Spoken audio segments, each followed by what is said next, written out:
नमस्कार, पोलीस माझा न्यूजच्या बातमीपत्रात आपलं मनापासून स्वागत. पाहूयात काही विशेष घडामोडी.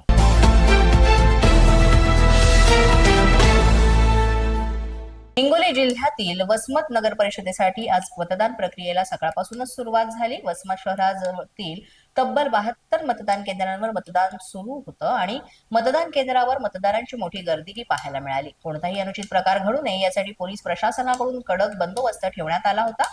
संवेदनशील मतदान केंद्रांवर सीसीटीव्ही कॅमेऱ्यांसह ड्रोन कॅमेऱ्याद्वारे करडी नजर ठेवण्यात आली. संपूर्ण शहरावर ड्रोनच्या माध्यमातून सातत्यानं नजर ठेवली जात असल्याचं चित्र यावेळेस पाहायला मिळालं. वसमत नगर परिषद निवडणुकीत यंदा तिरंगी लढत पाहायला मिळते आणि यामध्ये महायुतीतील 2 पक्ष आमनेसामने असून त्याचबरोबर महाविकास आघाडीचा उमेदवारही रिंगणात आहे. या पार्श्वभूमीवर कायदा आणि सुव्यवस्था अबाधित राखण्यासाठी पोलिसांकडून विशेष दक्षता घेतली जाते. या निवडणूक प्रक्रियेसाठी सुमारे 400 मतदान कर्मचारी तैनात करण्यात आले असून पोलीस दलाचा मोठा फौजफाटा मतदान केंद्रांवर आणि परिसरात तैनात करत होते आणि त्यावेळेस या महिलेला त्यांनी आतमध्ये घेतलं आणि तिच्यावर पाशवी बलात्कार केला.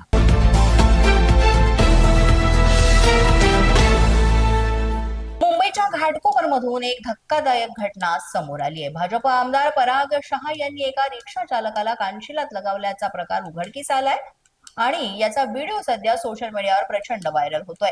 घाटकोपर परिसरामध्ये वाहतुकीचे नियम मोडणाऱ्या वाहन चालक तसंच फुटपाथवर अतिक्रमण करून बसलेल्या दुकानदार आणि अनधिकृत फेरीवाल्यांविरोधात आमदार पराग शहा यांनी आंदोलन केलं होतं आणि याच आंदोलनादरम्यान एक रिक्षा चालक विरुद्ध दिशेनं वाहन चालवत असल्याचं आमदारांच्या निदर्शनास आलं. यामुळे संतप्त झालेल्या आमदार पराग शहा यांनी थेट रिक्षा चालकाला कानशिलात लगावल्याचा आरोप केला जातोय.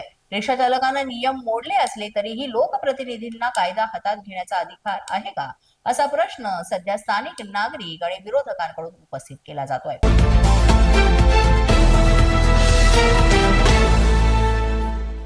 राजकारणामधनं एक महत्वाची घडामोड समोर आली आहे. ज्येष्ठ नेते सुभाष भोईर यांनी भारतीय जनता पक्षात पुन्हा प्रवेश केलाय. या प्रवेशामुळे कल्याण, डोंबिवली, दिवा, मुंब्रा आणि कळवा परिसरातील भाजप कार्यकर्त्यांमध्ये उत्साहाचं वातावरण पाहायला मिळते. पक्षप्रवेशानंतर बोलताना त्यांनी आपण 1984 पासून भारतीय जनता पक्षात कार्यरत असून 86 साली नगरसेवक म्हणून निवडून आलो होतो आणि काही कारणांमुळे पक्षापासून दूर जावं लागलं, मात्र आता पुन्हा आपल्या घरात परतल्याचा आनंद असल्याचं सांगितलं. या पक्षप्रवेशामुळे परिसरातील ज्येष्ठ नेते, पदाधिकारी आणि कार्यकर्ते एकत्र येणार असून भाजपच्या संघटनात्मक ताकदीला बळ मिळणार असल्याचे हे चित्र आहे. मुख्यमंत्री फडणवीस, प्रदेशाध्यक्ष रवींद्र चव्हाण आणि स्थानिक नेतृत्वाच्या मार्गदर्शनाखाली काम करण्याची तयारी असल्याचंही यावेळेस सुभाष भोईर यांनी स्पष्ट केलं. कल्याण, डोंबिवलीसह संपूर्ण परिसरात भाऊ बहिणींच्या नात्यानं कार्यकर्त्यांमध्ये एकजूट निर्माण झाली आणि या माध्यमातून समाजसेवेची संधी मिळणार असल्याची भावना त्यांनी व्यक्त केली. या पक्षप्रवेशाचा आगामी राजकीय समीकरणांवर कोणता परिणाम होतोय हे पाहणं आता महत्वाचं ठरणार आहे. पक्षप्रवेश खूप आनंदाची गोष्ट सर्व कार्यकर्त्यांमध्ये आहे. सर्वांना आनंद झालाय. भारतीय जनता पक्षामध्ये तसं मी नवीन नाही, 86 सालापासून 84 सालापासून या पक्षामध्ये मी काम करत होतो आणि 86 मध्ये मी नगरसेवक म्हणून निवडून गेलो. काही कारणास्तव काही गोष्टी घडत असतात, तशा वेळी त्यावेळी घडल्या आणि आज पुन्हा मी माझ्या घरामध्ये जातो. त्याचा आनंद या ठिकाणी होतोय आणि नक्कीच त्या ठिकाणी माझे सर्व पदाधिकारी असतील, जिल्हा परिषद सदस्य रमेश पाटील असतील, कल्याण, डोंबिवली, दिवा, मुंब्रा, कळवा या भागातील सर्वच कार्यकर्त्यांमध्ये एक आनंदाचा उत्साह निर्माण झालेला आहे.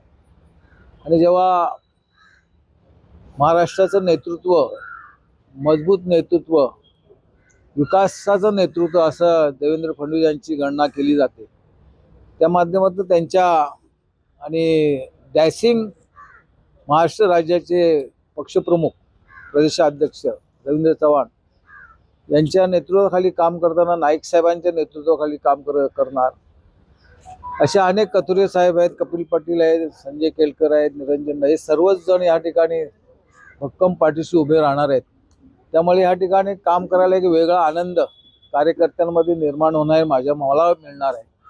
म्हणून आम्ही हा निर्णय या ठिकाणी घेतलेला आहे. कोण कोण आहे आपल्यासोबत? आता मगाशी सांगितलं सर्वच या भागातील कल्याण, डोंबिवली, दिवा, मुंब्रा, कळवा ह्या भागातील सर्वच कार्यकर्ते या ठिकाणी, पदाधिकारी, श्रेष्ठ सर्वच या ठिकाणी काम करणार आहेत. आमच्या जुन्या चित्राताई सुद्धा या ठिकाणी आहेत. त्या सुद्धा पोलीस माझा न्यूजच्या बातमीपत्रात वेळ झाली एका छोट्याशा विश्रांतीची. पाहत रहा पोलीस माझा न्यूज. या बातमीपत्राचे प्रायोजक आहेत pro rich look skin and hair studio. विश्रांतीनंतर पुन्हा एकदा पोलीस माझा न्यूजच्या बातमीपत्रात आपलं मनापासून स्वागत.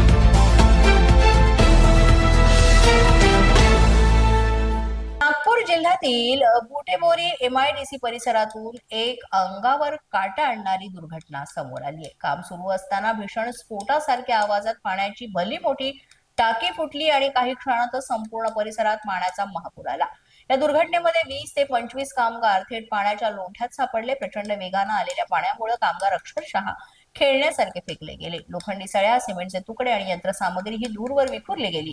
या अपघातामध्ये संतोष गौतम वय वर्ष 27 हे गंभीररित्या जखमी झाले आणि त्यांच्यावर सध्या नागपूरच्या शासकीय वैद्यकीय महाविद्यालयातील ट्रॉमा केअर सेंटरमध्ये उपचार सुरू आहेत. त्यांच्या डोक्याला आणि डाव्या कानाला गंभीर दुखापत झाली. या घटनेबाबत माहिती देताना संतोष यांनी सांगितलं की टाकी फुटताच लाखो लिटर पाणी प्रचंड वेगानं अंगावर कोसळलं आणि तब्बल 200 ते 300 मीटर पर्यंत पाण्याच्या दाबानं ते वाहत गेले. पाण्यात रक्त मिसळलेलं पाहून मृत्यू डोळ्यासमोर दिसत होता, असं थरारक वर्णन त्यांनी आपल्या शब्दात केलं. या दुर्घटनेमध्ये काही कामगार जखमी झाले असून कामगारांची वाहनं, तात्पुरती कार्यालय आणि यंत्रसामग्रीचे मोठे नुकसान झालेले आहे. विशेष म्हणजे अपघातानंतर बराच वेळ रुग्णवाहिका किंवा कंपनीकडून मदत पोहोचली नाही, असा आरोपही जखमी कामगारांकडून करण्यात येतोय.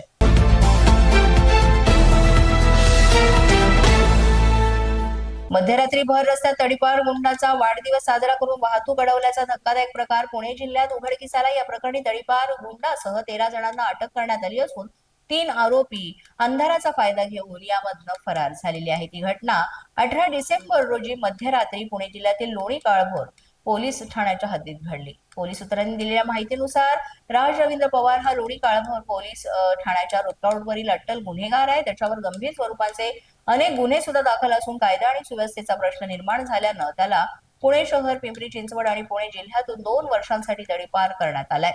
तरीही राज पवारनं आपला वाढदिवस बेकायदेशीररित्या जमाव जमवून मध्यरात्री साजरा केला आणि वाहतुकीचा रस्ता अडवला मोठ्या प्रमाणावर. त्यामुळे गोंधळ उडाला आणि जयघोष करत हत्यार हवेत भिरकावून परिसरात दहशत निर्माण करण्याचाही प्रयत्न केला. या प्रकारामुळे परिसरातील नागरिक भयभीत झाले आहेत.